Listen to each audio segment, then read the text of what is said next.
Greetings. Time for another tremendous hashtag Ask GMBN Tech. Welcome to my woodland abode. Yeah, this is where I live when I'm not in the workshop. And yeah, I've just had them beamed via satellite to me here. So let's crack on with these asks. And don't forget, all of these asks are ones that you've sent in. So if you've got a pressing question where you're like, I just wish I knew this or that, or I want to get this or that, then use hashtag Ask GMBN Tech on any of the off-road channels and we can help. And I say we, I know it's just me on my Todd, but we've got a whole team, a hive mind of bike brains that can answer any of your questions. So let's begin. Okay, great. Social question here. This one is from XC Toxic Llama. Brilliant name. Some advice on old RockShox Judy XCs. And we're talking old, we're talking 2000. This is old, right. Yeah, we can advise you. You'll have to hunt around a lot to find old parts. These are really old forks. They were revelatory, they were really good forks, but unfortunately finding spares for them is going to be really tricky. I know from personal experience that some of the parts in them were plastic and they didn't last that long. So yeah, you might be able to hunt around 4 bits. Best advice though is have a look at some of the new forks from RockShox, which you can still get with a straight steer, you can still get in 26, and you can still get around 100mm travel ones. So I think it's new fork time, I'm afraid. Okay, awesome question here from Reggie5989, and he asks, seemingly more companies, Push, Manitou, Intend, etc., are coming out with inverted forks. Do we think it's the future? I mean, it could be, maybe. Okay. Brief nano history of inverted or upside down forks, as they're often called, in mountain biking. So for me, it's Halcyon inversions, maybe Foes F1s, Maverick with their DU32s, which are a wild fork. We should do a show on that because that was some wild tech. Recently, actually, RockShox remade their RS1. RS1 was their first model name, as an inverted super special single crown one-piece steer thing, and of course Manitou, who are still doing the Dorado. They never actually stopped not making the Dorado, which originally I feel like came out in the mid-2000s, and it was a wild fork then, and it's a really good fork now. Okay, the pros of an inverted or upside down fork is that they can offer a lot more smoothness, and that's by design. So having everything sort of effectively upside down, it means that you've got potentially more bushing overlap, and sort of design dependent where the seals are and where the bushings are, they can actually get sort of like splashed or washed or even in an oil bath. And that means that the bushings, which are kind of critical for making the fork slide really smoothly, are going to be really well lubricated. Likewise, there's sort of like the seals, which again can cause stiction, so that's friction of the fork travelling through. The seals at the bottom are going to be regularly refreshed with oil, just by the nature of the design. So I guess that's the pros. The other pro is that, again, by design, there's more clamp material at the top, there's more upper on the upper, and the lower is lighter, so there's less unsprung mass. So when you get nerdy with suspension, I mean, a brief synopsis, because you don't have loads of time, unsprung mass is the stuff that isn't sprung. And it's one of the reasons why an e-bike rides really amazingly, is because actually the sprung part, the battery, the motor, means that the bike's not trying to lift the unsprung mass up. It's, yeah, there's mass there, but it's good and it makes sense. So I guess disadvantages to the system of an inverted fork is that, well, they sometimes lack stiffness because they're not connected in as many places. And I guess so regular forks are a bit stiffer, and I mean, maybe it's a minor point, but it's easier to mount a fender. Maybe we've just got stuck into a loop. Maybe it will be the future. Let us know in the comments. Engaging question here from John Smith. We like this one. Bit of a crossover question too. He's asking, has someone come up with a bead-lock wheel system? For DH, of course. If any companies see this, I was going through the idea and I'd love a set of free wheels. Pretty please. Great question. Right, bead-lock, what's that all about, eh? Okay, for off-road trucks, rock crawlers, the big burly types that take on the Rubicon Trail, etc., you're running a really big tyre, but at really low pressure. Why is the low pressure key? Well, in a normal truck tyre or a normal car tyre, the tyre pressure, even at relatively low pressures, you know, mid-30s, mid-20s, that's a lot of PSIs, and that holds the rim in place. That holds the bead, in place. And that means that under loads, the bead stays put and you keep air in your tyre, which is good. On rock crawlers and other off-road vehicles, to a degree, bikes, you're running ultra low tyre pressure. You know, we're talking kind of maybe 1 or 2 PSI, ultra low. And what can happen is, because there isn't that excess air pressure to push the bead up against the rim internally, you can, well, have blowouts, which is obviously not stellar. So off-road trucks have developed bead locks whereby they've got a multi-piece rim where they're literally bolting the rim against the bead, and it's all super tight, and even at basically 0 pressure, the tyre's not going to fall off. Okay, does it work for off-road racing? It's probably a bit heavy for push bikes, because weight is always a characteristic. I'd say the other big factor is that bead profiles on rims, especially for tubeless, have got really, really good and really precise. Like the quality of carbon and alloy rims, I would say in the last 10 years, is incredible in terms of the consistency. Some of that's down to lots of brands sticking to the ETRTO rules, and some of it is probably because they're erring on the side of caution and making the rims slightly big so that the tyres are quite tight.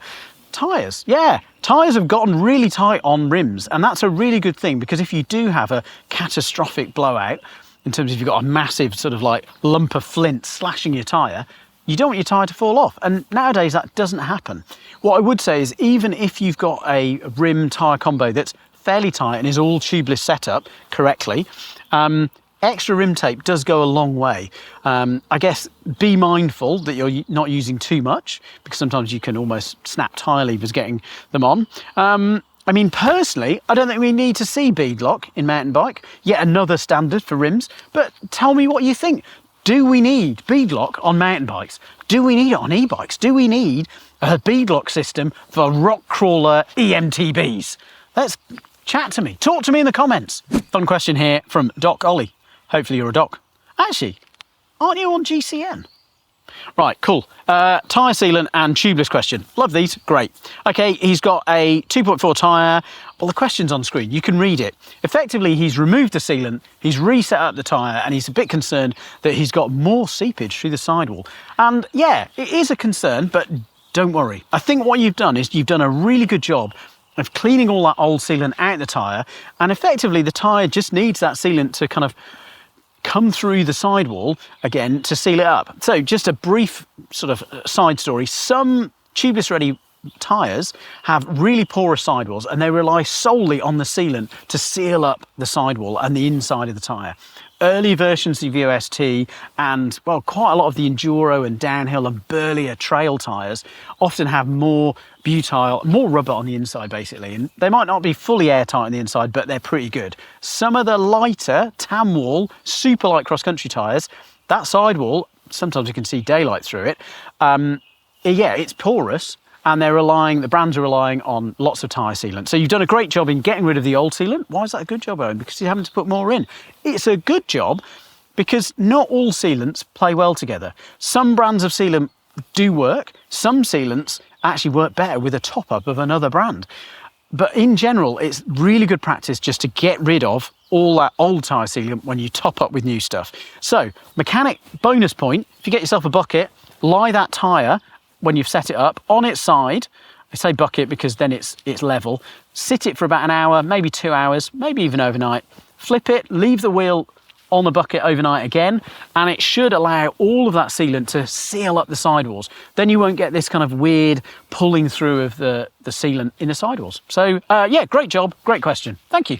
Great question here from Angus. Love this question, thank you very much. He's got a 2014 Canyon Spectral from 2014. Good point.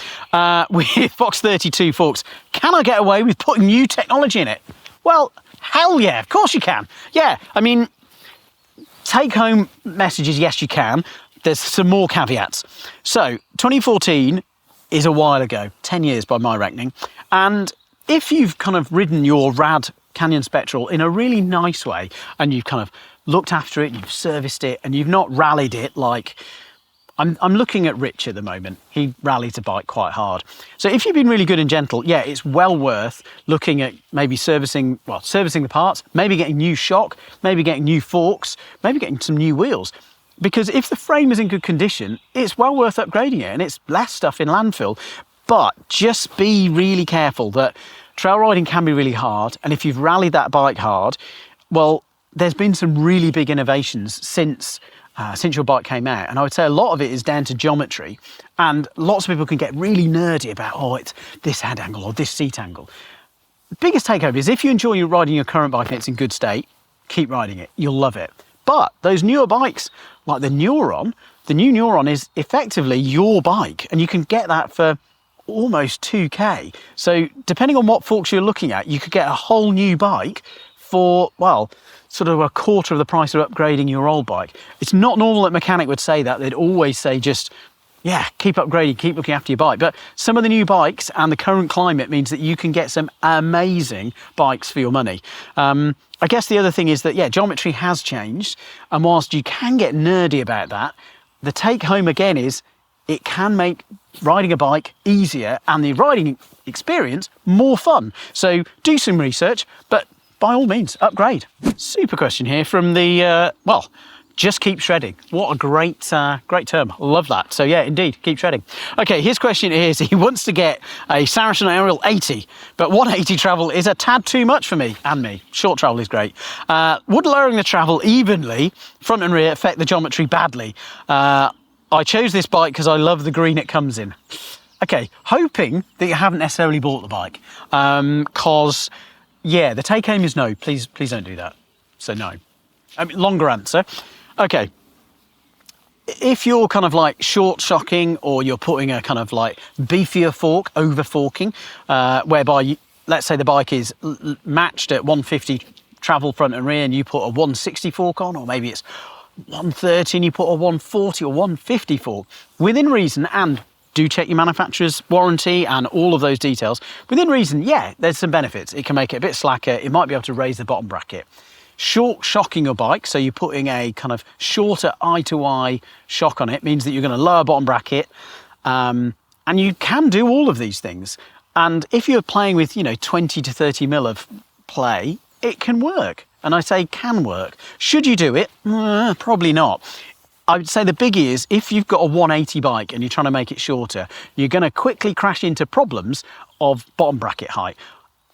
Bottom bracket height on a 180 bike is not going to be that much taller than a 160 bike. So if you drop it by 20 mil, you're going to start pedaling into things. I mean, literally with your pedals, they'll hit roots. I know this because on an old bike, I did this. A shock blew, I put on the wrong shock. I thought it was the same. It wasn't. I wrote off many a pedal. It was my own fault. So effectively, if you bought the green bike, yeah, maybe it's time to sell the green bike. I know colour is really important, but yeah, bike fit is more important than colour. I mean, if you're truly wedded to green and you want to get, a kind of 140 bike, actually, one of our partners, Orbea, does Myo program where you can pick the colour and pick the spec of your bike. It doesn't have to kind of be eye-wateringly expensive either. So yeah, don't be put off. But if you really want the green, you're going to have to get a new bike. If you really can't live with 180 travel, you're going to have to get a new bike. So yeah, sorry, bad news, but you just can't bend space and time. Okay, well, thank you very much. I love those questions. Hopefully that's answered them. If you've got questions and you want me and the greater hive mind of GMBN Tech and GMBN and Steve, because he's pretty knowledgeable on EMBN too, then yeah, hashtag Ask GMBN Tech, and we will use our hive mind powers to answer your questions. Where do you think we're going to be for the next Ask?